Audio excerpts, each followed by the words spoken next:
Hinds Feet on High Places by Hannah Hurnard. Chapter 11. In the Forests of Danger and Tribulation.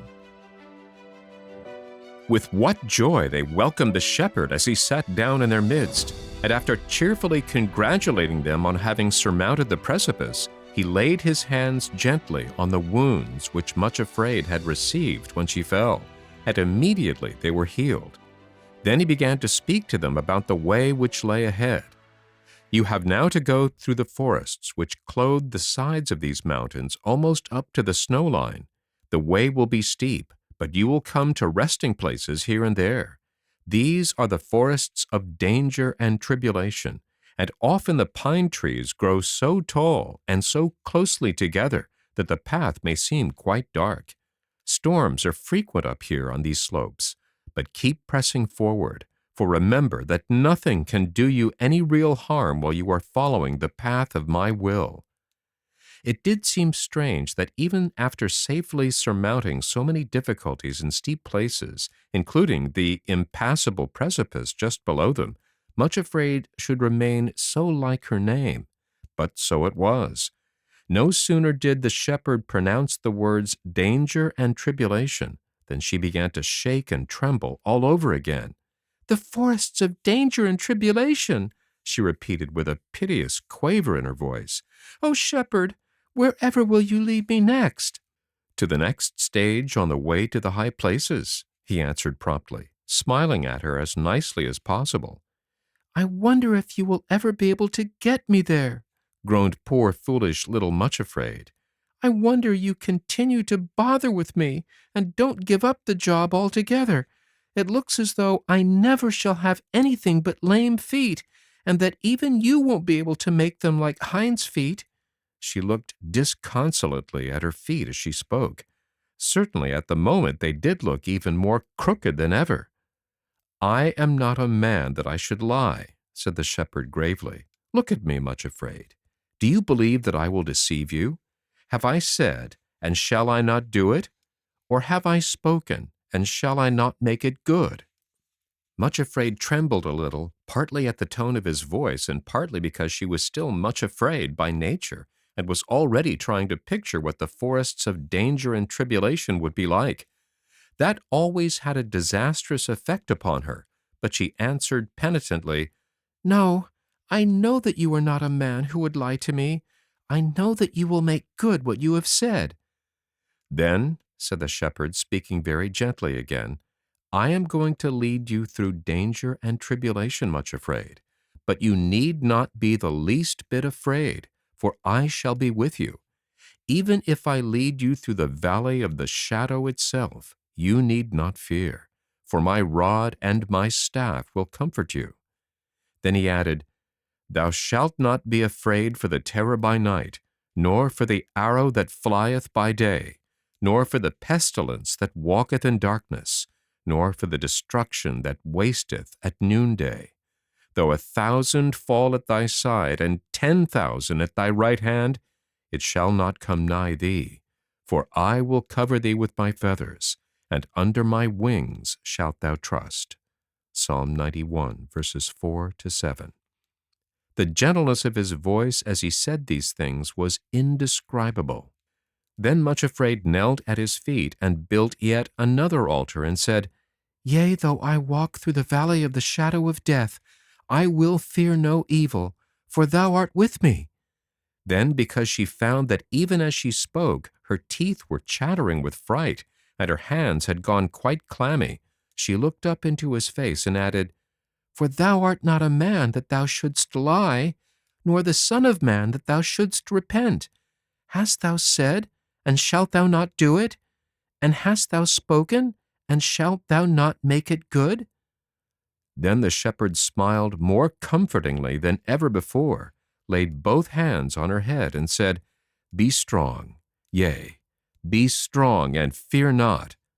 Then he continued, "Much Afraid, don't ever allow yourself to begin trying to picture what it will be like.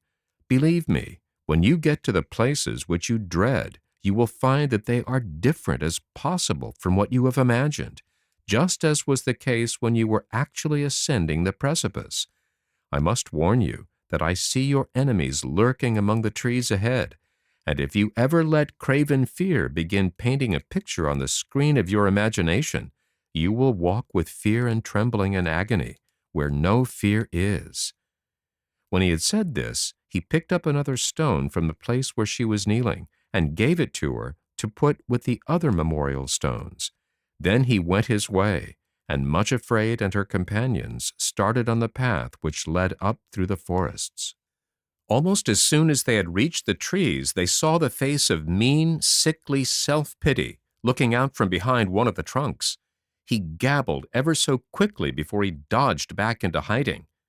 "I say, Much Afraid, this really is a bit too thick. I mean, whatever will he do next, forcing a poor little lame, frightened creature like yourself to go through dangers which only brave, strong men ought to be expected to face? Really, your shepherd is almost more of a bully than craven fear himself." Hardly had he stopped before resentment put his head out and said crossly, "There's absolutely no reason for it either, because there's another perfectly good path which skirts the forest altogether and brings you right up to the snow line without going anywhere near these unnecessary dangers. Everybody else goes that way, so why shouldn't you? Tell him you won't go this way, Much Afraid, and insist on being taken by the usual path. This way is for martyrs only, and you, my dear, don't fit into the picture at all." Then craven fear leered at her for a moment and said contemptuously, "So, you think you're going to become a little heroine, do you?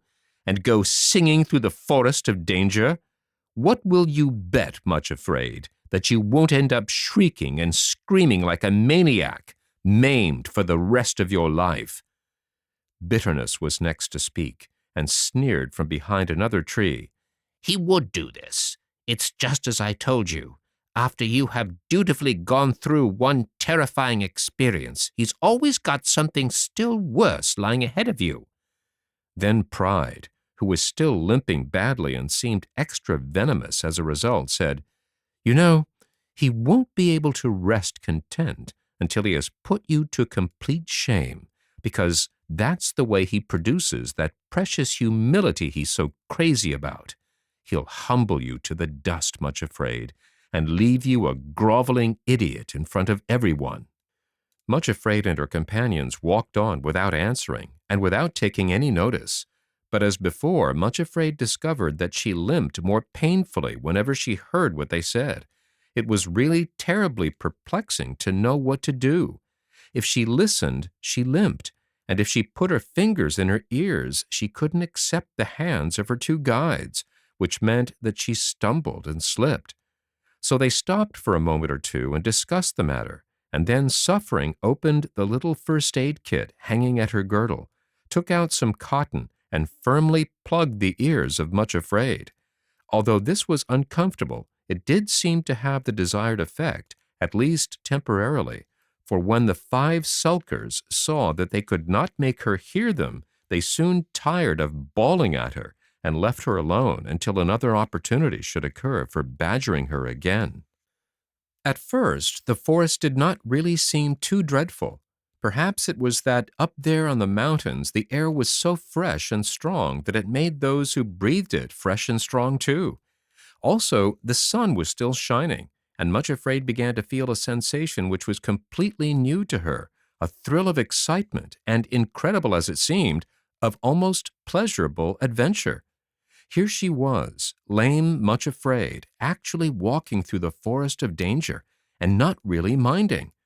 This lasted for quite a time, until huge black clouds gradually rolled over the sky, and the sun went in. In the distance, thunder rolled, and the woods became dark and very still. Suddenly, a bolt of lightning scorched across the sky, and somewhat ahead of them was a rending crash as a great forest tree fell to the earth, then another and another. Then the storm in all its fury was bursting around them, thunder rolling, lightning sizzling and crackling in every direction, until the whole forest seemed to be groaning and shaking and falling about them. The strangest thing was that though Much Afraid felt a shuddering thrill go through her at every crash, she was not really afraid. That is, she felt neither panic nor desire to run, nor even real dread, for she kept repeating to herself, "Though 1,000 shall fall at thy side, and 10,000 at thy right hand, it shall not come nigh thee. For I will cover thee with my feathers, and under my wings shalt thou trust." So throughout the whole storm she was filled with a strange and wonderful peace, such as she had never felt before, and walked between her two companions, saying to herself, "I shall not die, but live and declare the works of the Lord." At last the storm began to rumble off into the distance. The crashes died down, and there was a quiet lull. The three women stopped to wring the water out of their clothes and hair and to try to tidy themselves. As they did this, Craven Fear appeared near them again and yelled at the top of his voice, "I say, Much Afraid, the storm has only gone round the mountains for a short time. Already it is beginning to approach again, and will be worse than before. Make a bolt back down the path as quickly as you can, and get away from these dangerous trees before it starts again, or you will be killed. There is just time for you to make good your escape."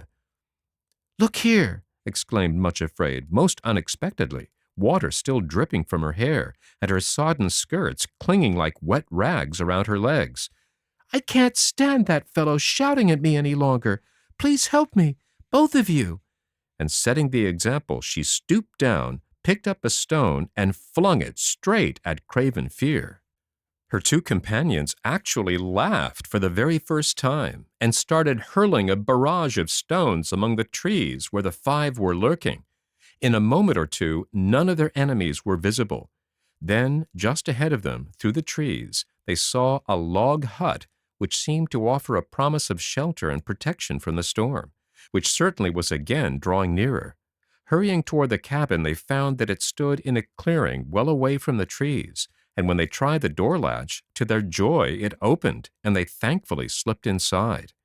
With great presence of mind, Suffering immediately closed the door and bolted it behind them, and none too soon. Next minute, their enemies were banging on the door and shouting, "Hi! I say! Open the door and let us in! The storm is starting again! You can't be so inhuman as to shut us outside and leave us to our fate." Much Afraid went to the door and shouted through the keyhole the advice they had offered her. "Make a bolt down the path as quickly as you can and get away from these dangerous trees, or you will be killed. You have just time to make good your escape before the storm starts again." There was a sound of muttered curses outside, then of hurrying feet fading away into the distance, and it seemed as though this time the advice was being acted upon. Back rolled the storm, fiercer and more terrible than before, but they were safely sheltered in the hut out of range of the crashing trees, and their shelter proved perfectly weatherproof, for not a drop came through the roof. They found in the room a supply of firewood stacked beside a small kitchen range with a kettle and some saucepans on it. While Suffering busied herself lighting the fire, Sorrow held the little kettle under a spout outside the window and filled it with rainwater. Much Afraid went to a cupboard on the wall to see if it would yield any treasure. Sure enough, there was crockery on the shelves and a supply of tinned foods, as well as a big tin of unleavened biscuits. So in a very little time, while the storm still furiously raged and rattled outside, there they were, sitting around a crackling fire, warming themselves and drying their sopping garments, while they drank comforting hot cocoa and satisfied their hunger. Though the uproar of the tempest without was almost deafening and the hut shuddered and shook in every blast, yet inside was nothing but peace and thanksgiving and cheerful contentment. Much Afraid found herself thinking with astonished awe that it was really the happiest and most peaceful experience during the whole of her journey up till that time. As they lay down on the mattresses, which they discovered piled in another part of the hut, she repeated again to herself very softly, "He has covered me with his feathers, and under his wings I do trust." The storm continued with great violence for 2 or 3 days, but while it lasted, the 3 travelers rested quietly in the shelter of the hut, going outside only during the brief lulls to gather wood. This they dried in the oven to replenish the stock they were using, so that others following on behind might not be left without fuel. There seemed to be a good store of tinned foods and unleavened biscuits, and they supposed that some of the shepherd's servants must visit the hut from time to time with a new supply. During those quiet days in the midst of the raging tempest, Much Afraid came to know her two companions in a new way, and also to understand more of the mountain dialect which they spoke. In some strange way, she began to feel that they were becoming real friends, and not just attendants whom the shepherd had commanded to go with her as guides and helpers. She found, too, that now she was accepting their companionship in this way, she seemed more alive than ever before to beauty and delight in the world around her.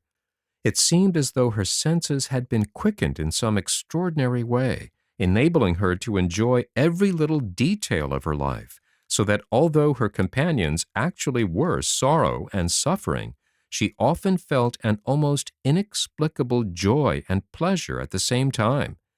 This would happen when she looked at the bright crackling flames in the log fire, or listened to the sound of lashing rain overhead, emphasizing the safety and peace within the hut, or when she saw through the window the tossing trees waving their arms against a background of scurrying clouds or lightning-rent sky, or again very early before daybreak, when she saw the morning stars shining serenely through a rift in the clouds, or heard the clear, jubilant note of a bird during a lull in the storm.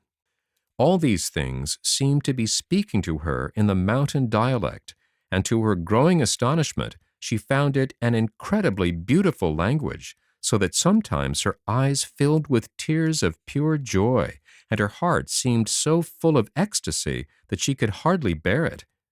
One morning, when the storm was rattling and raging through the forest louder than ever, she noticed Sorrow sitting by the fire, singing quietly to herself, the words, of course, being in the mountain dialect, which Much Afraid was learning to understand.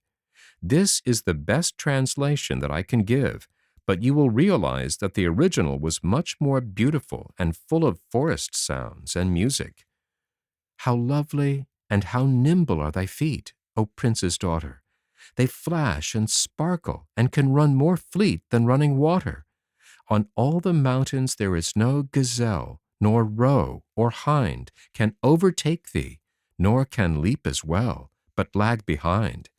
Song of Songs, chapter 7, verse 1. "Why, Sorrow!" exclaimed Much Afraid. "I didn't know that you could sing, nor even that you knew any songs." Sorrow answered quietly, "Neither did I, but on the way up here through the forest, I found the words and tune coming into my head, just as I am singing them now." "I like it," said Much Afraid. "It makes me think of the time when I shall have Hinds Feet myself, and so it is comforting, and the tune is so nice and springy, it makes me want to jump." She laughed at the thought of her crooked feet being able to jump, then coaxed, "Teach me the song, please do." So Sorrow sang it over several times until Much Afraid knew it perfectly, and what about the hut, humming it to herself, trying to picture what it would be like to be a gazelle leaping on the mountains, and to be able to jump from crag to crag just as the shepherd did. When the day came for her to receive her Hinds Feet, she would be able to follow him wherever he went. The picture was so lovely, she could hardly wait for it to come true.